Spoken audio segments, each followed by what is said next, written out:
সে অন্য ছেলের হাত ধরে চলে গেছিল দেখে তাকে ত্যায্য করা হয়েছে। ও যে অপরাধ করেছে সেই অপরাধের শাস্তি মৃত্যুদণ্ড, তাতে আমি খুশি। আমার পক্ষ থেকে কোনো ওর জন্য কোনো সুপারিশ নাই, কি আপিল নাই, কিছু নেই। আমি তাকে খুশি। অন্য হচ্ছে কি, যে ছেলের কথাবার্তা বাপ মা শুনে না, সেই ছেলের উপর দয়া মহব্বত আমার নেই। মেয়ে স্বপ্নার সর্বোচ্চ সাজার রায়ে খুশি হয়েছেন তার বাবা।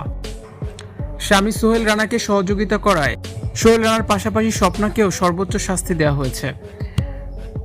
অনুসন্ধানে জানা যায়, বাবার অমতে ও পরিবারের অমঙ্গল ডেকে এনে বহু বছর আগে সোহেলকে পালিয়ে বিয়ে করেছিলেন এই স্বপ্না খাতুন। মেয়ের এই অবাধ্যতা ও অনৈতিক সিদ্ধান্ত সে সময় মেনে নিতে পারেননি তার বাবা। পরিবারের সম্মানহানি এবং স্বপ্নার এমন আচরণের কারণে তিনি তখনই মেয়েকে চিরতরে ত্যায্য ঘোষণা করেছেন। এরপর থেকে দীর্ঘ সময় পার হয়ে গেলেও স্বপ্নার সাথে তার বাবার আর কোনোদিনও কোনো ধরনের যোগাযোগ বা সম্পর্ক ছিল না।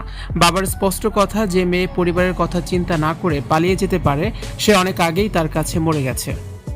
আদালতের রায় ঘোষণার পর স্বপ্নার বাবা গণমাধ্যমের সামনে নিজের দৃঢ় অবস্থান পরিষ্কার করেন। তাকে অত্যন্ত কঠোর ও আপোষহীন কণ্ঠে বলতে শোনা যায়, যে মেয়ে চকলেটের লোভ দেখিয়ে নিজের ঘরে এনে নির্মম অপরাধের মুখে ঠেলে দিতে পেরেছে, তার বেঁচে থাকার কোনো অধিকার নেই।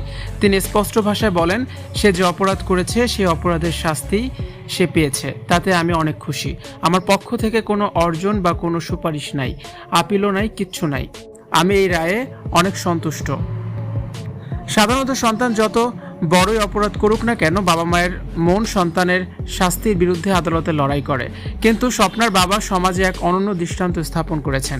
তিনি প্রমাণ করলেন, রক্তের সম্পর্কের চেয়েও সমাজের ন্যায় বিচার এবং একটি নিষ্পাপ জীবনের মূল্য অনেক বেশি।